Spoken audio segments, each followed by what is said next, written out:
बदलता वक्त और बदलते लोग किसी के भी नहीं हुआ करते। सच्चा व्यक्ति ना तो नास्तिक होता है और ना ही आस्तिक होता है। सच्चा व्यक्ति हर समय वास्तविक होता है। जी हाँ दोस्तों, सुप्रभात, गुड मॉर्निंग, सत श्री अकाल। ये है आपका अपना प्रिय आरजे आदि कश्यप मुंबईचा माणूस और आपके लिए लेकर आया है आपका मनपसंद प्रोग्राम आड़ी टेढ़ी बातें। आज एपिसोड नंबर है 104 और दिन है 21 अगस्त 2020, फ्राइडे का दिन है। तो दोस्तों अब मैं शुरुआत करता हूं इस कार्यक्रम की कुछ अपडेट से और उसके बाद हम चलेंगे आगे अपनी कहानी, किस्से, कविताओं और कुछ ऐसी बातें जो आपने नहीं सुनी होगी। दोस्तों मैं आपको अपडेट देना चाहता हूं कि अभी तक पिछले जो महीने हुए हैं कोरोना वायरस के 28,36,926 केसेस हो चुके हैं और पिछले 24 घंटे में 69,652 केसेस नए आए हैं। 53,866 लोगों की मौत हो चुकी है और 977 डेथ पिछले 24 घंटे में हुई है। ये था कोरोना वायरस का अपडेट और इसके बाद मैं चलाता हूँ आगे की खबरें। दोस्तों सड़क 2 जो महेश भट्ट जी ने बनाई है, इस पिक्चर को बनाया है और मैं आपको एक बताना चाहता हूँ कि वर्ल्ड की ये मोस्ट डिसलाइक्ड वीडियो के रूप में आई है और इसमें 11.65 मिलियन यानी कि 1,16,00,000 लोगों ने इसको डिसलाइक किया है। ये अपने आप में एक रिकॉर्ड है, वर्ल्ड रिकॉर्ड है। इससे पहले सबसे ज़्यादा डिसलाइक किया गया था जस्टिन बीबर का बेबी जो एक एल्बम था, उसको 1,16,00,000 लोगों ने डिसलाइक किया था और अब इसे 1,16,500,000 लोगों ने डिसलाइक किया है।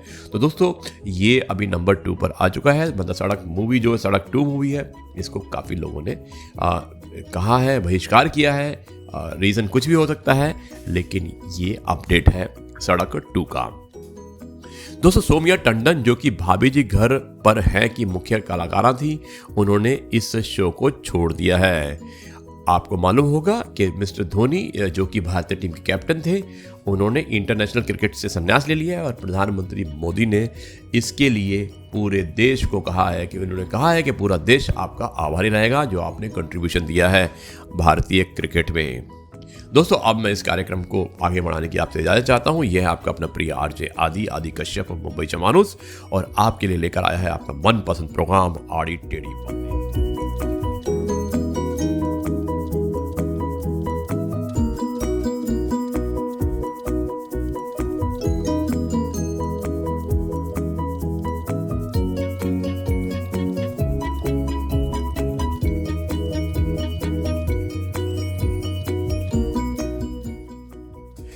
बीता हुआ हर लम्हा जिंदगी को समझाने का एक अच्छा मौका है और आने वाला हर लम्हा जिंदगी को जीने का दूसरा मौका है।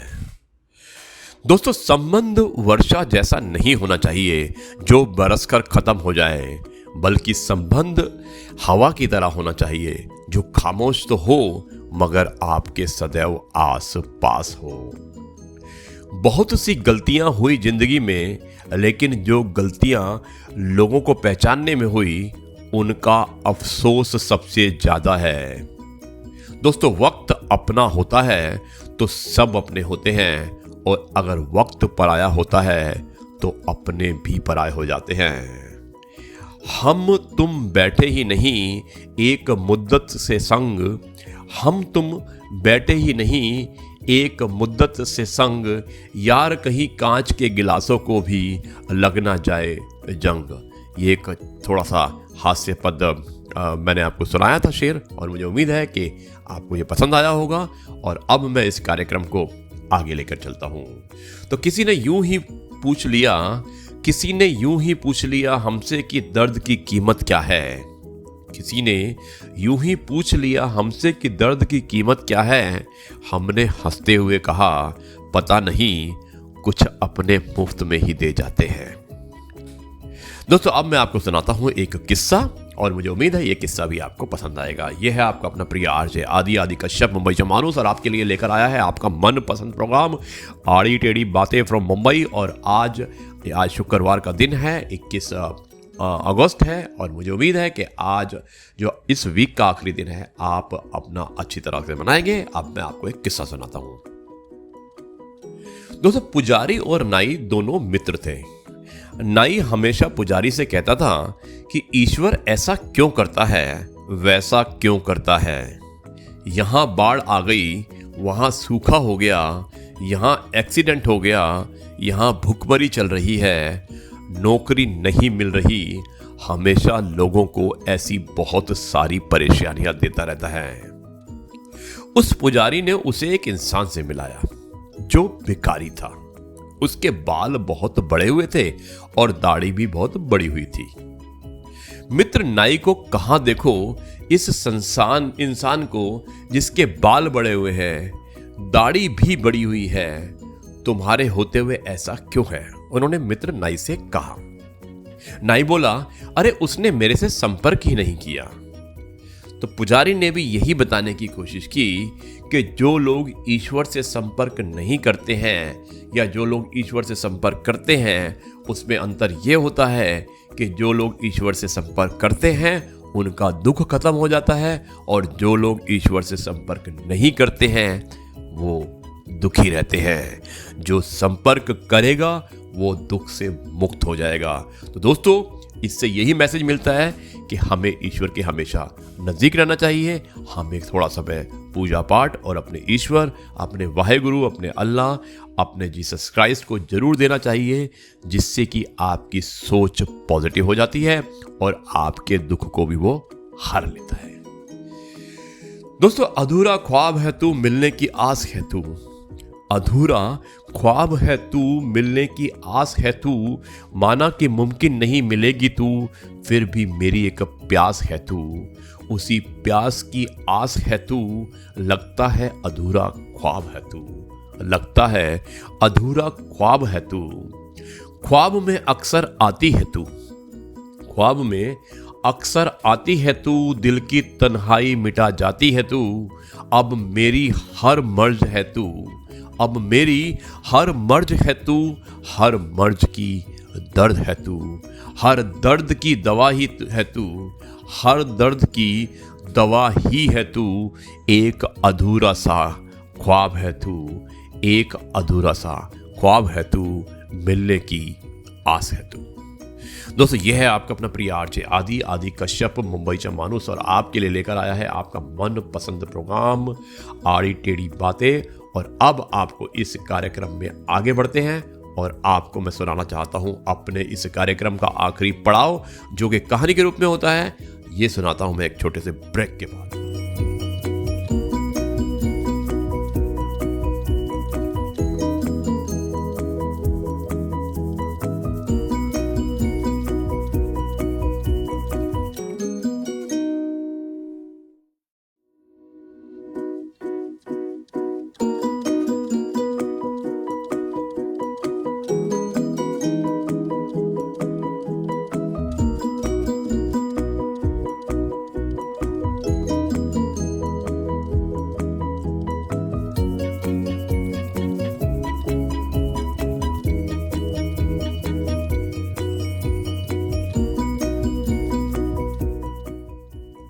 तो दोस्तों, एक बार फिर आपका अपना प्रिय आरजे आदि आपके सामने आपको लेकर आया है एक कहानी, और मुझे उम्मीद है कि ये कहानी आपको पसंद आएगी। और कहानी का शीर्षक है जीवन का सत्य। दोस्तों, कहानी इस प्रकार शुरू होती है। एक नेताजी की भाषण देते समय अचानक मृत्यु हो जाती है। उन्हें यमराज के सम्मुख लाया जाता है। सो उन्होंने यमराज से कहा कि हे यमराज, आपने असमय ही मुझे यहां पर क्यों बुला लिया? मुझे अभी जनसेवा के बहुत कार्य पूरे करने थे। अब जनता मेरे ना रहने के कारण विकास से वंचित रह जाएगी। यमराज ने उनकी बात सुनकर कहा कि नेताजी, प्रकृति का नियम है कि समय के साथ व्यक्ति भुला दिया जाता है और जो जीवन में अच्छे कर्म करता है उसे याद रखा जाता है। मैं आपको आपके घर एवं आसपास होने वाली गतिविधियों को यहीं से दिखा देता हूं। आप नीचे पृथ्वी की ओर झांक कर देखिए।